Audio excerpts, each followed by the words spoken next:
चलिए पाठ प्रारंभ करते हैं। अखंडं सच्चिदानन्दमवाङ्मनसगोचरम् आत्मानमखिलाधारमाश्रये हृष्टसिद्धये अर्थतोऽप्यद्वयानन्दानतीतद्वैतभानतः गुरुनाराध्य वेदान्तसारं वक्ष्ये यथामति। शंकरं शंकराचार्यं केशवं बादरायणं सूत्रभास्य कृतौ वंदे भगवन्तौ पुनः पुनः। आप सभी प्रतिभागियों का इस उत्कर्ष नामक शास्त्राध्ययन उपक्रम में हार्दिक स्वागत एवं अभिनंदन। जैसा कि पूर्व के भांति पुनः अपने निश्चित समय पर दिन के 4 बजे उपस्थित हुए हैं वेदांत सार के अध्ययन प्रसंग में, चर्चा प्रसंग में, विचार प्रसंग।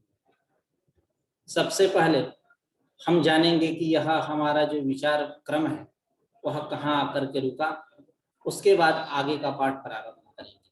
तो जैसा कि मैं संक्षिप्त रूप से बता दूं, लघु लघु शब्दों के माध्यम से बता दूं, यह जो हमारा विचार क्रम है यह श्रवण मनन निधिध्यासन पर प्रवर्तित था। प्रथमोपस्थितत्वात् हम लोगों ने श्रवण मनन निधिध्यासन के लक्षणों पर विचार किया। अन्यत्र जो लक्षण है श्रवण मनन निधिध्यासन का उस पर विचार किया तथा कुछ विस्तृत चर्चाएं हुई वेदांत परिभाषा ग्रंथ के अनुसार जो धर्मराजा ध्वरेंद्र के द्वारा विरचित। तो आज जिस षड्विधिलिंग की चर्चा हो रही थी श्रवण के प्रसंग में, उस षड्विधिलिंग से परिचित होंगे। जैसा कि आचार्य सदानंद ने कहा था अपने शब्दावली में, श्रवणम नाम षड्विधिलिंगैः अशेष वेदांतानां अद्वितीय वस्तुनि तात्पर्यावधारणम। अद्वितीय वस्तु में तात्पर्यावधारण यही क्या है? श्रवण है। सीधे से शब्दों में कहे तात्पर्य का निश्चय करना, तात्पर्य का निश्चय करना यही श्रवण है। किन का? तो अशेष जो वेदांत वाक्य हैं, इन सारे वेदांत वाक्यों का उस ब्रह्म में ही तात्पर्य है, यह निश्चय करना इस श्रवण है। जैसा कि आचार्य भगवान वादरायण ने कहा, एक सूत्र बनाया, चौथा सूत्र है ब्रह्म सूत्र का, तत्तु समन्वयात। समन्वयात का ही यह तात्पर्य है कि सारे श्रुति वाक्यों का उस ब्रह्म में ही तात्पर्य समन्वय है। ऐसा आचार्य ने वहां तत्त श्रुति वाक्यों को रखा भी। तो उसी प्रकार ये श्रवण जो है, ये श्रवण का तात्पर्य वही है कि जो वेदांत वाक्य, उन वेदांत वाक्यों का ब्रह्म में तात्पर्य है ऐसा समझना कि श्रवण है।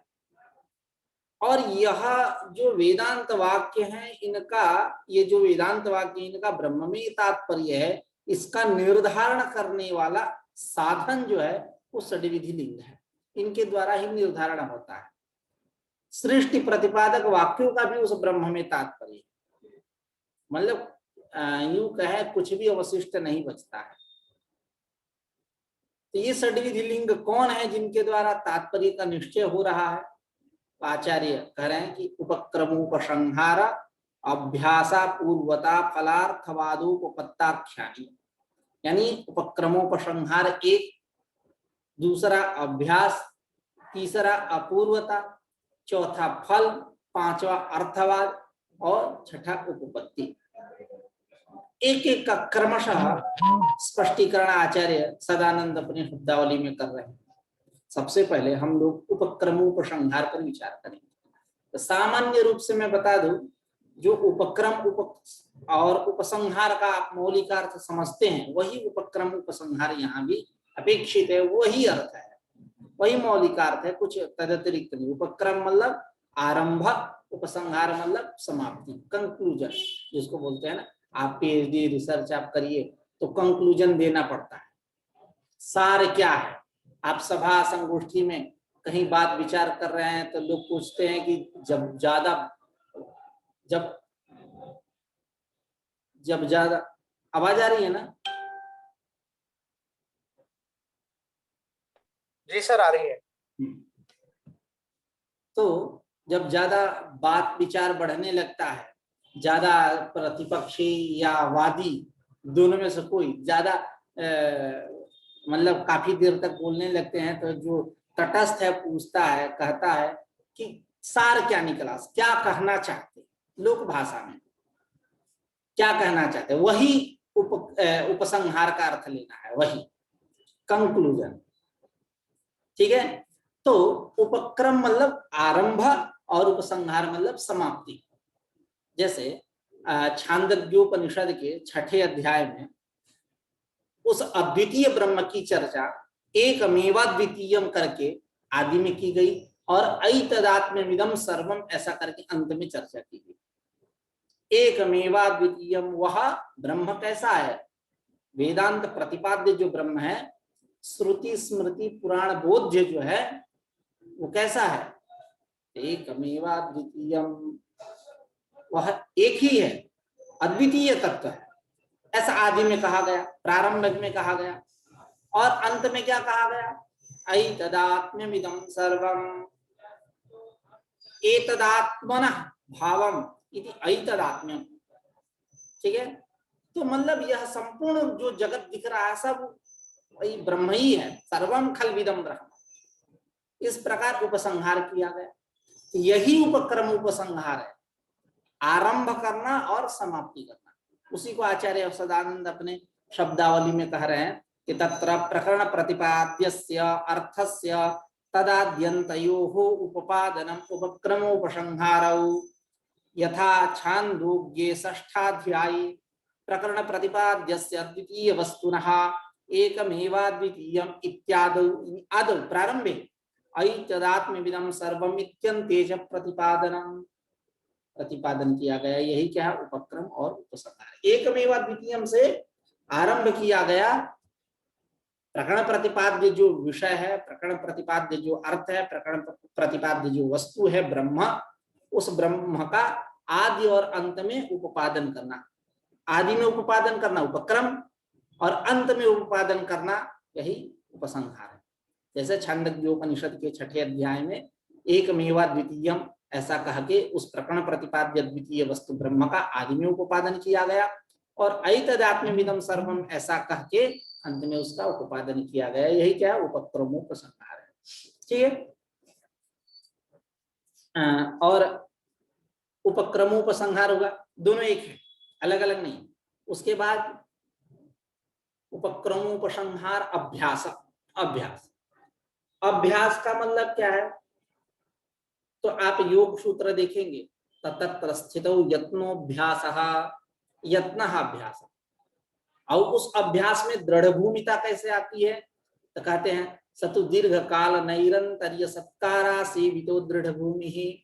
सतु अभ्यास, दीर्घ काल, आसेविता का सबके साथ संबंध है, दीर्घ काल आसेविता, निरंतरा सेविता और सत्कारा सेविता। दीर्घ काल तक जो सेवित है तब जाकर के उसमें दृढ़ भूमि आएगी। और केवल दीर्घकाल ही नहीं, उसमें निरंतरिया सेवित भी होना चाहिए, निरंतरा सेवित भी होना चाहिए, निरंतर लगातार, तब जाकर के उसमें दृढ़ भूमि आएगी। और सत्कारा सेविता, ये नहीं कि अश्रद्धा पूर्वक, श्रद्धा पूर्वक, सत्कार पूर्वक आसेवित होने पर दृढ़ भूमि आती है किसी भी वस्तु के अभ्यास में, कोई भी पदार्थ हो, वस्तु हो, उसके अभ्यास में। ठीक है, अब जैसा कि मैं किसी व्याख्यान में पाठ में कहा था, एक उदाहरण दिया था, करत करत अभ्यास ते जड़मत होत सुजान रसरी आवत जात है सिल पर परत निशान। ऐसा सुनने को मिलता है, बार बार अभ्यास से जड़ मत, जड़ बुद्धि वाला जो है वो भी सुजान हो जाता है, चेतन हो जाता है। जैसे रसरी यावत जात है सिल पर परत निसार, जैसा आप कुएं से पानी निकालेंगे तो रसरी का वो मतलब दाग पड़ जाता है सिल पर, या मटके को रखने से या बाल्टी को रखने से दाग पड़ जाता है। ठीक है, ये अभ्यास की महिमा है। जैसा मैंने ये भी कहा था कि तस्मात् तत्संयोगात् अचेतनम चेतनावधिवलिंगम गुणकर्तृत्वे च तथा कर्तव्य भवत्युदासीना पुरुष। जब प्रकृति और पुरुष का संयोग होता है तो प्रकृति जो है वो गुणों की करती है, कर्त्री, उसमें चेतनता आ जाती है। पुरुष महिम्ना, संयोग महिम्ना, और पुरुष जो है उदासीन है, उसमें कर्तृत्व आ जाता है, ये संयोग महिम्ना। आप सब छोड़िए, आप यही देखिए, अभी हम लोगों ने पूर्व में विचार किया, चितिच्छायापत्ति, चिदाभास, वृत्ति क्या कर रही है, विषय को, घटपट इत्यादि जो भी विषय है उसको क्या कर रही है, विषय बना रही है, घटपट इत्यादि वस्तुओं को विषय बना रही है, विषय बना करके उसके अज्ञान को नष्ट कर रही है, और चिदाभास में वो वस्तु प्रकाशित हो रहा है। तो चिदाभास का मतलब क्या, एक चैतन्य की छाया, चितित छाया, चैतन्य प्रतिबिंब जिसको बोलते हैं, वो चेतन है। ऐसे नहीं वृत्ति प्रकाशित कर रही है, क्योंकि वो तो जड़ है, वो क्या प्रकाशित करेगी, समझ रहे हैं आपको। तो वही बात है कि ये अभ्यास जो है, किसी वस्तु का अभ्यास हो, किसी पदार्थ का अभ्यास हो, आप देखेंगे वाक्य पदीयम, तो वहां वाक्य पदीयम में एक ब्रह्म कांड में बात चलती है, मिलती है कारिका कि परेशाम असमाख्येयम अभ्यासादिव जायते मणिरूप्यादि विज्ञानम तद्विदाम नानुमानिकम। मणिरूप्यादि विज्ञानम तद्विदाम नानुमानिकम, जो मणि और रूप्या, रूप्या बोलते हैं गिन्नी इत्यादि जो चांदी का होता है, और मणि डायमंड है, इसको आप और हम नहीं ढंग से समझ सकते, इसकी पहचान हमारे पास नहीं है। जो स्वर्णकार होते हैं वो ढंग से इसको समझ देते हैं, उनको आप दिखाएंगे तो बता देंगे कि ये डायमंड है कि कांच है, गिन्नी इत्यादि सोना का जो सिक्का होता है इत्यादि, क्योंकि उन लोगों के पास ज्यादा अभ्यास रहता है, ये अभ्यास का विषय है। तो मणि रूप्यादि विज्ञान, मणि और रूप्या, रूप्या मतलब गिन्नी इत्यादि, तो मणि रूप्यादि विज्ञान, इनका जो ज्ञान है, तद्विदाम, तद्विदाम मतलब उसके जो जानने वाले लोग हैं, उसके जानकार जो है स्वर्णकार इत्यादि, उनको ही होता है। अभ्यासादेव जायते, अभ्यास से उत्पन्न होता है। जो परेशान असमाख्येयम, जो किसी दूसरे को बता नहीं सकते उस अभ्यास को, वो अनिर्वचनीय, बता नहीं सकते। जैसे आप नींबू का रस लीजिए और कोई पूछे कैसा है, तो आप क्या कह सकते हैं, केवल कि खट्टा है, बस इतने कह सकते हैं, लेकिन किस प्रकार का है वो आप नहीं कह सकते। बाण्या, बाण्या उसका आख्यान नहीं कर सकते। ठीक उसी प्रकार यहाँ भी आप समझिए कि जो मणि और रूप्य है, इनका जो ज्ञान, उसके जो जानकार है, उसके जो विद है, स्वर्णकार इत्यादि, उनके अभ्यास से ही ये उत्पन्न होता है। और जो वह परेशान समाख्यम, किसी दूसरे को वो अभ्यास बता नहीं सकते। यह ज्ञान अभ्यासादेव जायते नानुमानिक, अनुमानिक नहीं है, अनुमान इत्यादि के वहां कोई गति नहीं है। इस प्रकार करके भर्तृहरि ने कहा अभ्यास नामक प्रमाण वैयाकरणों को स्वीकार करना चाहिए। ये अभ्यास है। आप वेदांत में देखिए, छांदोग्योपनिषद के छठे अध्याय में तत्त्वमसि श्वेत केतु, तत्त्वमसि श्वेत केतु, तत्त्वमसि श्वेत केतु, इस प्रकार 9 बार उपदेश दिया गया। तो बार बार, ठीक है, यही क्या है, अभ्यास है। आप देखिए, आप यंगंत यंग लुंगंत व्याकरण के प्रकरण को देखिए, ठीक है। जैसे यंगंत देखिए, दरि दृश्यते, जरि गृह्यते, पौनः पुण्येन पुनः पुनः पुनः पुनरतिशयेन पश्यति इति दरि दृश्यते, पुनः पुनरतिशयेन गृह्णाति इति जरि गृह्यते, ऐसा रूप बनता है। तो बार बार, पुनः पुनः मतलब बार बार, यही अभ्यास है। पौनः पुण्य जिसको बोलते हैं, पौनः पुण्यम अभ्यास है। उसी को आचार्य सदानंद ने अपने शब्दावली में कहा, प्रकरण प्रतिपाद्यस्य वस्तुनः तन्मध्ये पौनः पुण्येन प्रतिपादनम् अभ्यासः, यत्र यथा तत्रैव द्वितीय वस्तुनः तन्मध्ये तत्त्वमसि इति नवकृत्वः प्रतिपादनम्, नवकृत्वः प्रतिपादनम् यानी 9 बार करके प्रतिपादन किया गया। तत्त्वमसि श्वेत केतु, तत्त्वमसि श्वेत केतु, यही क्या है, अभ्यास है। प्रकरण प्रतिपाद्यस्य, पंक्ति से अर्थ करते हैं, प्रकरण प्रतिपाद्यस्य वस्तुनः, यहाँ वस्तु से क्या तात्पर्य है, वही अर्थ, वेदांत प्रतिपाद्य वस्तु ब्रह्म ब्रह्मण, उसका तन्मध्ये, तन्मध्ये यानी प्रकरण के मध्य में, पौनः पुण्येन बार बार प्रतिपादन करना ही अभ्यास है। यथा तत्रैव छांदोग्योपनिषदः षष्ठाध्याये, उसके छठे अध्याय में अद्वितीय वस्तुनः ब्रह्मणः प्रत्यगात्मनः, उस ब्रह्म का मध्य, प्रकरण के मध्य में तत्त्वमसि इति नवकृत्वः प्रतिपादनम, 9 बार प्रतिपादन किया गया। यही क्या 9 बार प्रतिपादन करना, बार बार, रसरी यावत जात है सिल पर परत निशान, यही क्या है, अभ्यास है। ठीक है। उसके बाद उपक्रमोपसंहार अभ्यास अपूर्वता। अपूर्वता को यदि हम दूसरे शब्दों में बोले तो सबसे पहले आप एक लोक व्यवहार देखें। जब बात सभा में चलती है, 2-4 लोग इकट्ठे होते हैं, तो कुछ लोग पृष्ठ पेषण करते हैं, मतलब कही गई बात को पुनः बिना स्मरण दिलाए। मतलब एक तो होता है कि स्मरण के लिए वो बात कही जाती है, तो वो तो ठीक है। तो मान लो पिछले सभा में कोई बात चली, वो संस्मरण कराया जा रहा है बोल करके। कुछ ऐसी बातें होती हैं कि पृष्ठ पेषण होता है, बातें चल गई उसी को लेकर घोर मोट करना, एकदम मिलाना, मतलब झूठ मूठ का अनर्गल बार बार।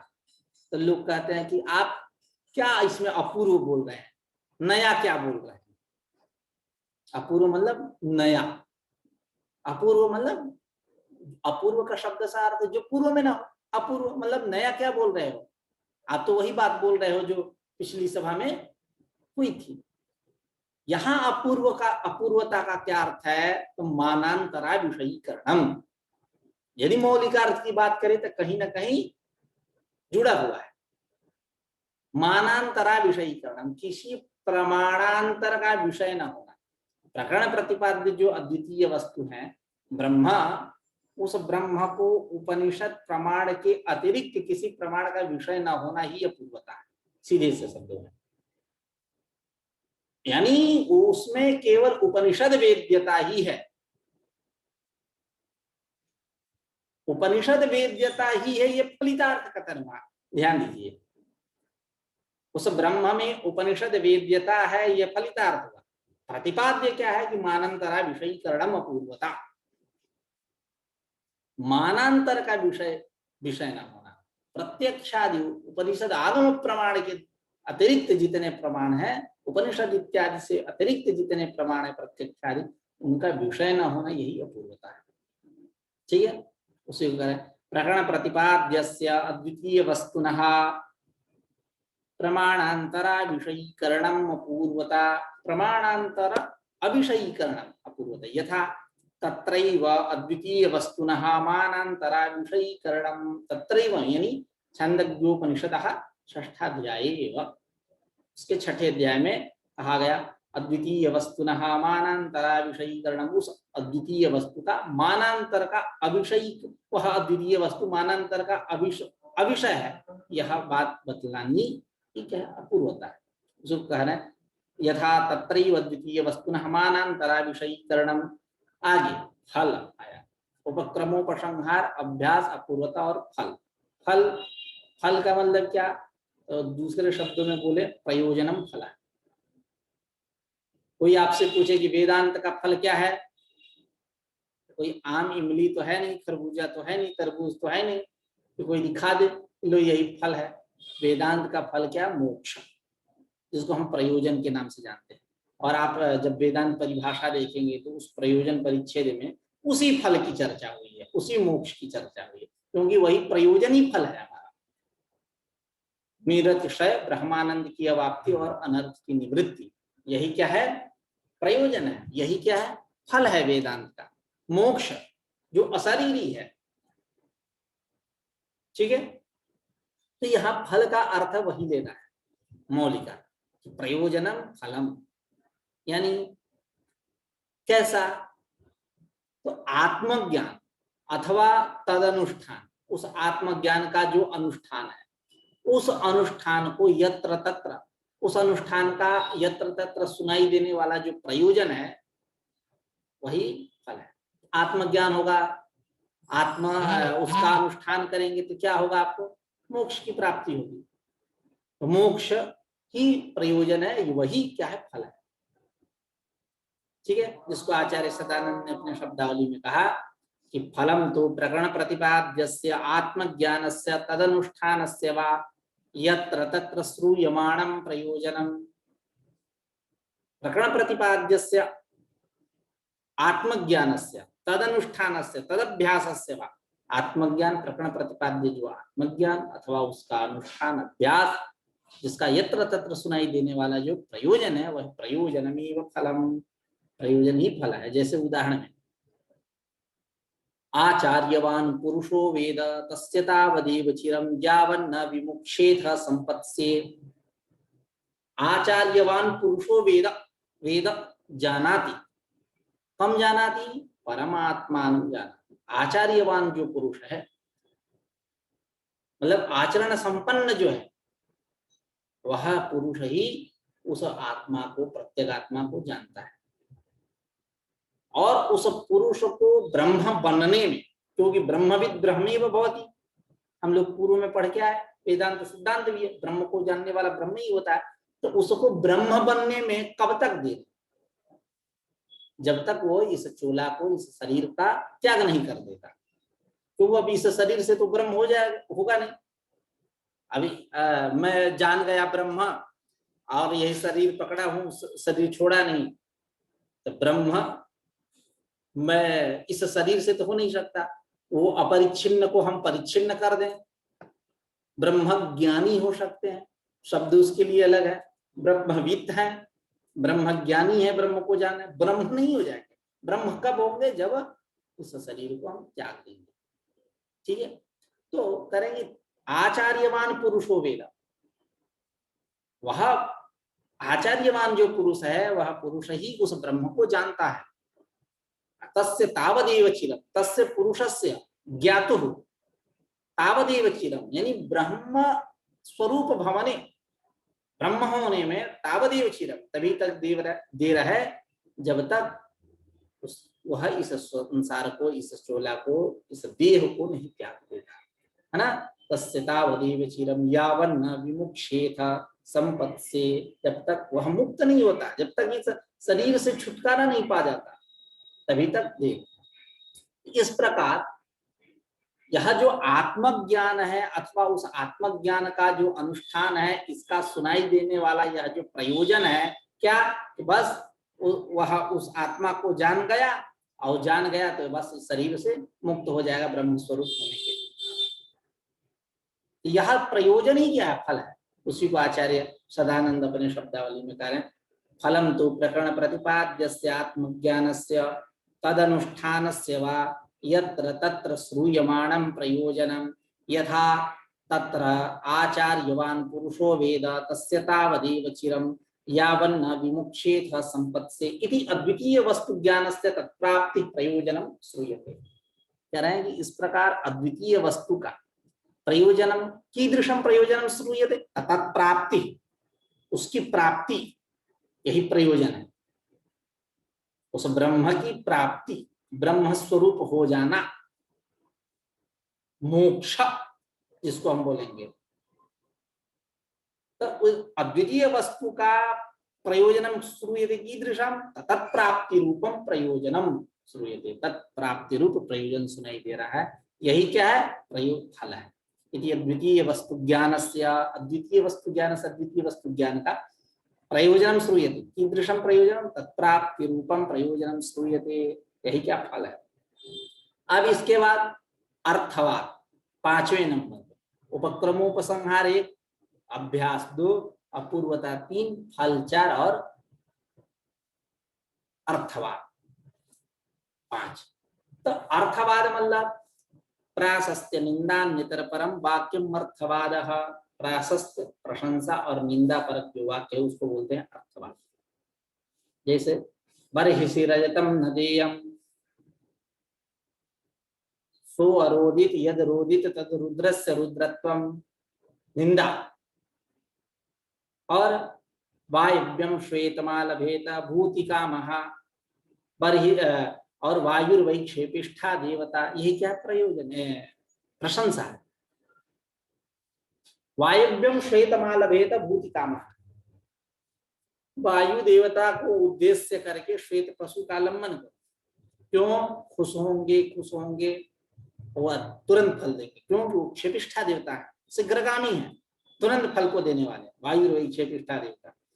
और बर्हिषि रजतम न देयम, बर्हिष याग में रजत का दान नहीं देना चाहिए। क्यों?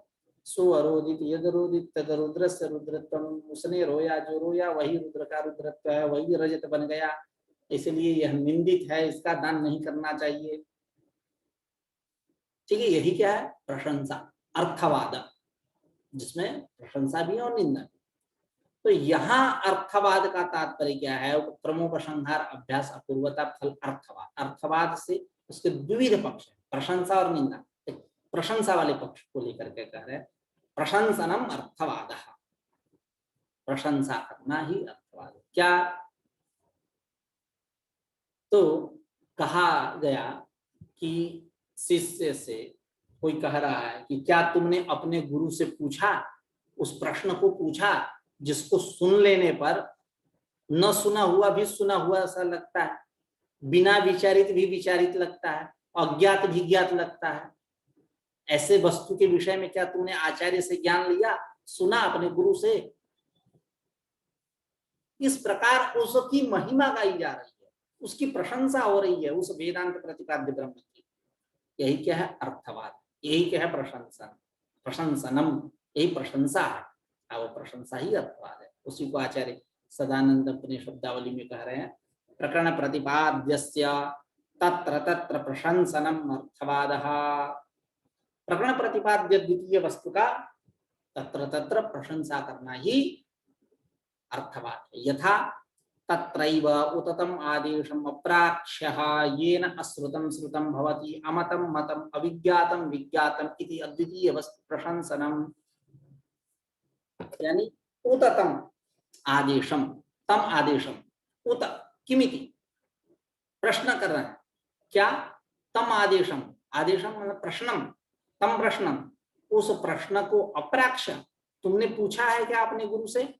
आचार्याति विशेषः, क्या तुमने उस प्रश्न को अपने आचार्य गुरु से पूछा कि ये न अश्रुतम श्रुतम भवति, जिसको सुन लेने पर अश्रुत भी श्रुत हो जाता है, अमतम मतम, जिसको जान जाने पर अमत भी मत हो जाता है, और अविज्ञातम विज्ञातम, जिसके विज्ञात हो जाने पर अविज्ञात भी विज्ञात हो जाता है, अज्ञात भी ज्ञात हो जाता है।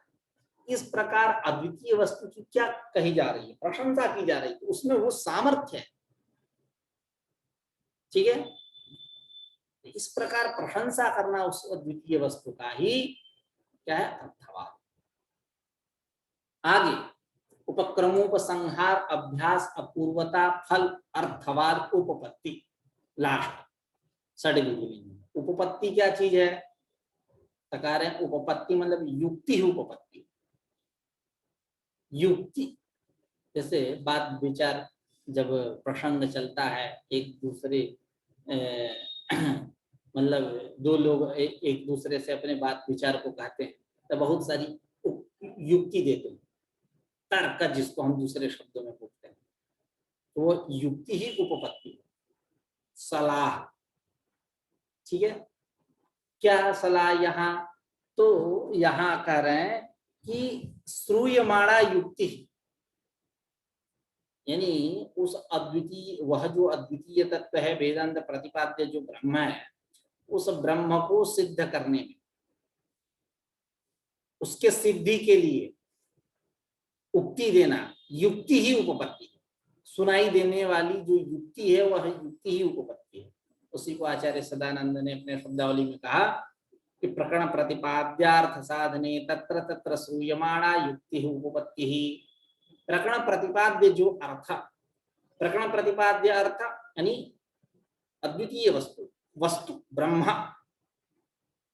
उस ब्रह्म के अर्थ, वो अर्थ मतलब वही, उसके साधन में, उसके सिद्धि में, तत्र तत्र यत्र तत्र सुनाई देने वाली जो युक्ति है, उस युक्ति को उपपत्ति कहते हैं। जैसे उदाहरण में दे रहे हैं,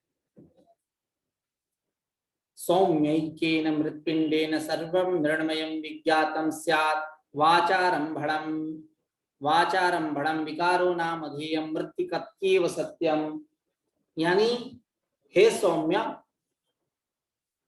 एकेन मृत्पिंडेन सर्वं मृण्मयं विज्ञातं स्यात्, एकमात्र मृतपिंड को जान जाने से जितने मृण्मय पदार्थ मिट्टी से बने हुए, घटी, घड़िया, घट, जो भी घंटी इत्यादि, जो भी मिट्टी के बर्तन, ठीक है। इस समय तो आप सोशल मीडिया को देखिए तो मिट्टी के बर्तन बहुत बिक रहे हैं, उनका प्रचार प्रसार हो रहा है, अच्छे देखने में भी लग रहे हैं। तो एक मृण्मय पदार्थ को जान जाने से जितने मृण्मय पदार्थ सबका ज्ञान हो जाता है। सौम्यैकेन, हे सौम्य, एकेन मृतपिंडेन सर्वं मृण्मयं विज्ञातं स्यात्, सारे मृण्मय पदार्थ ज्ञात हो जाते। यानी आप केवल कारण को जान गए तो सारे उससे बने जितने कार्य हैं सबको जान जाएंगे। और बाकी सब विकार, यह जो कार्य है वो कैसे हैं? वाचारंभण है, वाचारंभणम विकारो नाम ध्येयम। यह जो विकारो नाम कार्यम, यह जो कार्य है ये कार्य कैसा है? केवल वाचारंभण है, मतलब वाण्य इनका कीर्तन हो रहा है, नाम मात्र, नामधेयम, नाम मात्र है कि उस मिट्टी से ये बना, तो ये घट हो गया, ये घंटी हो गया, ये घड़िया हो गया, ये पतीला हो गया इत्यादि, ठीक है। केवल मतलब तत्त इसके नाम हो गए, वस्तुतः मृत्तिका एक सब में अनुस्यूत है, वो कारणभूत एक ही है। उसको जान जाए तो जितने उससे बनने सब का ज्ञान हो जाएगा, ठीक है।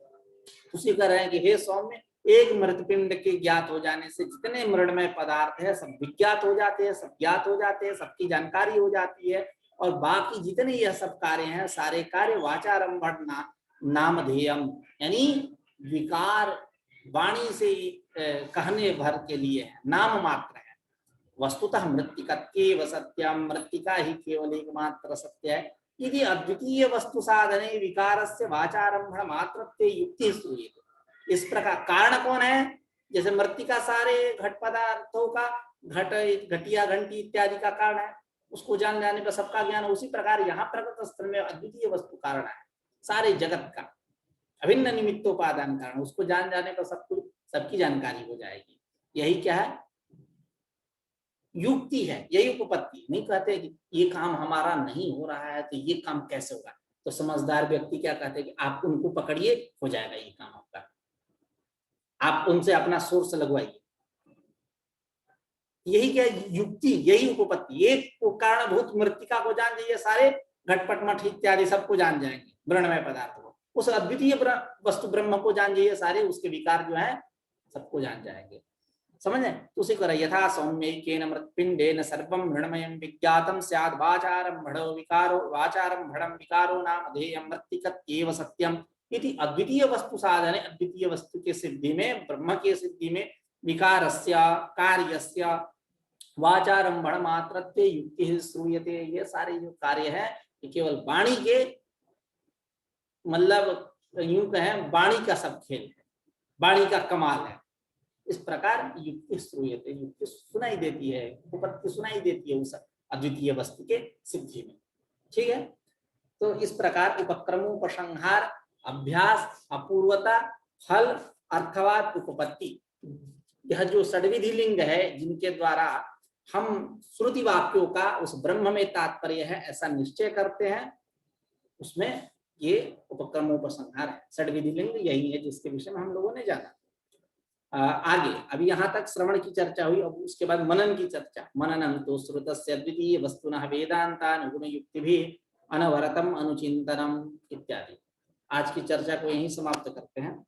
कुछ पूछना है तो पूछ सकते हैं। नमस्कार।